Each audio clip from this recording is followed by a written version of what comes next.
구약과 신약 어떻게 읽어야 말씀의 연관성을 또 깊이 있게 연결해서 읽을 수 있을까 참 궁금합니다. 어떻게 읽을 때 또 나를 향한, 나 자신을 향한 언약의 책으로 와 닿게 읽을 수 있는지 설명, 굉장히 이거는 실생활에 저희들한테 꼭 필요한 질문인 것 같아요.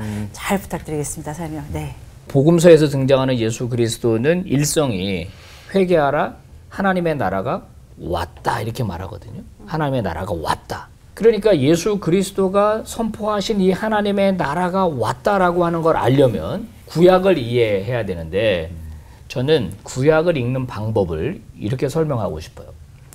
창세기부터 말라기까지 구약이 이렇게 편성이 돼 있는 것은 문학적 형식을 따라 이제 묶였다고 봐요. 그래서 이제 욥시 잠전하가 가운데 5개가 있고 그 뒤로 이제 예언서가 사렘 에길단 호요라범륜 미나합스 학승말 방언이 아닙니다. 네. 이게 이제 17권의 이제 예언서예요. 그 다음에 이제 시가서 5개 앞에 이제 역사서가 17개입니다. 그러니까 요거를 조금 분철을 해서 읽을 필요가 있어요. 우선 역사 이야기만 좀 틀거리를 잡을 필요가 있다는 거예요. 창조 시대부터 족장 시대, 그리고 출애굽과 광야 시대, 그 다음에 정복 시대, 사사 시대, 다니엘 왕국 시대, 분열 왕국 시대, 그리고 침묵 시대, 그리고 복음의 시대, 그리고 선교 시대, 종말의 시대, 이렇게 그 주제별로 시간별로 성경을 좀 따로 읽게 되면은 언약적 관점에서 예수 그리스도를 훨씬 더 이해할 수가 있어요. 그렇게 읽으시면은 그 일맥상통하게 성경을 공부하는데 아주 유용할 것 같아요. 말씀하신 것만으로도 지금 시간이 쫙 관통이 되는 것 같아요. 머릿속에. 네. 그렇게 되는 거죠. 제가 예수를 처음 믿었을 때 성경을 어떻게 읽을까요? 그랬더니 저를 인도해 주신 분이 복음서부터 읽으세요. 그 말이 맞는 것 같습니다. 그래서 복음을 이해하게 되면 구약에 있는 여러 가지 이야기들이 이렇게 잘 눈에 들어오고 이해가 되고, 아 이게 이런 이야기였구나. 우리 목사님이 그 신약은 실체고 구약은 그림자 굉장히 싫어하시는데 서로 보완할 수 있습니다. 신학자들이 하는 얘기들이, 복음을 들은 사도 바울이 모세가 율법을 받은 시내산에 있는 아라비아나 광야로 가서 그곳에서 굉장히 많은 신약과 복음과 구약을 왔다 갔다 하면서 써놓은 것이 바울 서신이라는 얘기죠. 그렇기 때문에 너무나 깊이가 있고 우리에게 은혜가 되는 것처럼, 우리가 복음을 깊이 깨닫고 나서 그리고 구약을 이렇게 보면서 신약과 구약을 비교해 가면서 나아갈 때 굉장히 우리 성도님들이 또 깊이 있는 은혜의 세계로 들어갈 수 있을 것 같습니다.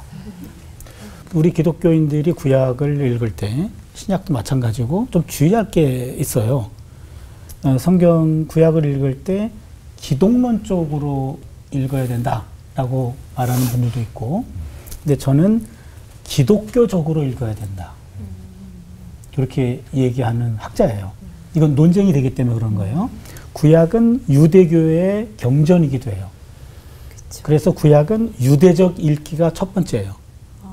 유대교인들이 읽는 구약 존중해 줘야 되거든요. 그런데 우리는 유대교적으로 읽지 않아요. 기독교적으로 읽어야 돼요. 기독교. 근데 조금 더 좁혀 들어가면 기독론 쪽으로 봐야 된다. 여기부터는 조금 논쟁이 돼요. 누가복음 24장 44절에 예수님이 이렇게 말씀하세요. 구약에 있는 모든 곧 모세의 율법과 선지자의 글과 시편에 나를 가리켜 기록된 모든 것이 이루어져야 하리라. 한 말이 이것이라. 하면서 구약에는 많은 말씀들이 지금 나를 목표로 하고 있어, 이 말이거든요. 근데 요거는 목표란 말 제가 썼어요. 목표. 그 말은 뭐냐면 요거를 오해하면 구약의 전체가 다 예수가 보인다는 거예요. 구약 전체는 다 예수를 가르치고 있다, 예수를 말하고 있다, 예수를 예언하고 있다, 이런 식으로 보는 분들이 있어요. 근데 이거는 조금 심했다 이 말이에요. 내 말은. 네. 기독교적으로 보자 그랬지 기독론 쪽으로만 보는 것은 문제가 있다. 그렇게 되면 유대교 학자들이, 그래서 기독교 성서신학자들의 성서 읽기를 우습게 생각해요. 뭐야 이거. 그분들은 바울도 이단이라 그러니까. 신약을 인정하지 않으니까. 네. 그러니까 바울의 구약 해석은 말도 안 돼 이렇게 된다고요. 그렇죠. 근데 우리가 봤을 때는 이 바울의 구약 해석은 영감받은 해석이에요. 존중해야 돼요. 제가 말씀드리고 싶은 것은 그래서 구약과 신약을 읽을 때 구약에 나타난 메시아 본문은 예수님이에요. 이게 기독교 해석이에요. 유대교인들은 그 메시아를 지금도 기다려요. 안 왔다는 거예요. 그렇죠. 우리는 오셨다는 거예요.